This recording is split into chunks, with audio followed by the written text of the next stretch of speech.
Hi friends, అందరికీ నమస్కారం. Welcome to my channel. Friends, ఇప్పుడే వచ్చిన వెదర్ రిపోర్ట్ అయితే ఒకసారి తెలుసుకుందాం.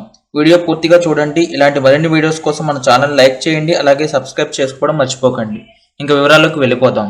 మరో భారీ అల్పపీడనం మరి కాసేపట్లో ఈ జిల్లాల్లో దంచికొట్టనున్న భారీ వర్షాలు. ఏపీ వాసుల కలర్ట్. ఆంధ్రప్రదేశ్ను వరుణుడు మరోసారి పలకరించనున్నాడు. వచ్చే 2 రోజులు ఏపీలోని పలు జిల్లాల్లో తేలికపాటి నుంచి మోస్తరు వర్షాలు కురుస్తాయని వాతావరణ శాఖ అంచనా వేసింది.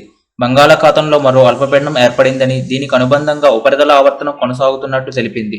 దీని ప్రభావంతో వచ్చే 24 గంటల్లో కోస్తా జిల్లాలలో మోస్తరు నుంచి భారీ వర్షాలు కురుస్తాయని వాతావరణ శాఖ అంచనా వేసింది. విజయనగరం, అల్లూరి సీతారామరాజు జిల్లా, అనకాపల్లి, కాకినాడ, కోనసీమ, తూర్పుగోదావరి, పశ్చిమ గోదావరి, కర్నూలు, బాపట్ల జిల్లాలో భారీ వర్షాలు కురిసే అవకాశం ఉందని వాతావరణ శాఖ అంచనా వేసింది. ఇక అల్పపీడనం ప్రభావంతో తీరం వెంబడి గంటకు 35 నుంచి 45 కిలోమీటర్ల వేగంతో ఎదురుగాలులు వీస్తాయని వెల్లడించింది. సముద్రం అంతా అల్లకల్లోలంగా ఉంటుందని, మత్స్యకారులు వేటకు వెళ్లొద్దని హెచ్చరించింది. మరోవైపు ఆదివారం తూర్పుగోదావరి, ఎన్టీఆర్ జిల్లాలోని కొన్ని ప్రాంతాలలో తేలికపాటి నుంచి మోస్తరు వర్షాలు కురిసే అవకాశం ఉందని ఏపీ విపత్తుల నిర్వహణ సంస్థ అంచనా వేసింది. అలాగే శ్రీకాకుళం, విజయనగరం, మన్యం, అల్లూరి సీతారామరాజు జిల్లా, విశాఖపట్నం, అనకాపల్లి, కాకినాడ, కోనసీమ, పశ్చిమ గోదావరి, ఏలూరు, కృష్ణా, గుంటూరు, బాపట్ల, పల్నాడు, ప్రకాశం, నెల్లూరు జిల్లాలు, అనంతపురం, సత్యసాయి, వైఎస్ఆర్ జిల్లా, అన్నమయ్య, చిత్తూరు, తిరుపతి జిల్లాలో అక్కడక్కడ తేలికపాటి వర్షాలు కురుస్తాయని ఏపీ విపత్తుల నిర్వహణ సంస్థ ఎండీ రోణంకి కోర్మనాథ్ తెలిపారు. మరోవైపు గత కొన్ని రోజులుగా తెలుగు రాష్ట్రాల్లో విస్తారంగా వర్షాలు కురుస్తున్నాయి.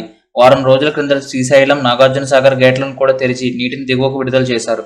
ఇప్పుడు మరోసారి విస్తారంగా వర్షాలు కురుస్తూ ఉండటంతో శ్రీశైలంలో మళ్లీ నీటి మట్టం పెరుగుతోంది.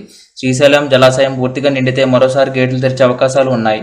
అటు 5 రోజుల పాటు 2 తెలుగు రాష్ట్రాల్లో వర్షాలు కురుస్తాయని వాతావరణ శాఖ అధికారులు చెబుతున్నారు. ముఖ్యంగా తెలంగాణలోని కరీంనగర్, మంచిర్యాల, ఆసిఫాబాద్, నిర్మల్, పెద్దపల్లి, సిరిసిల్ల, వికారాబాద్, జగిత్యాల, నిజామాబాద్, సంగారెడ్డి, కామారెడ్డి, మహబూబానగర్, వనపర్తి, నాగర్ కర్నూలు జిల్లాల్లో ఎదురుగాలులతో కూడిన వర్షాలు కురుస్తాయని వాతావరణ శాఖ అంచనా వేసింది.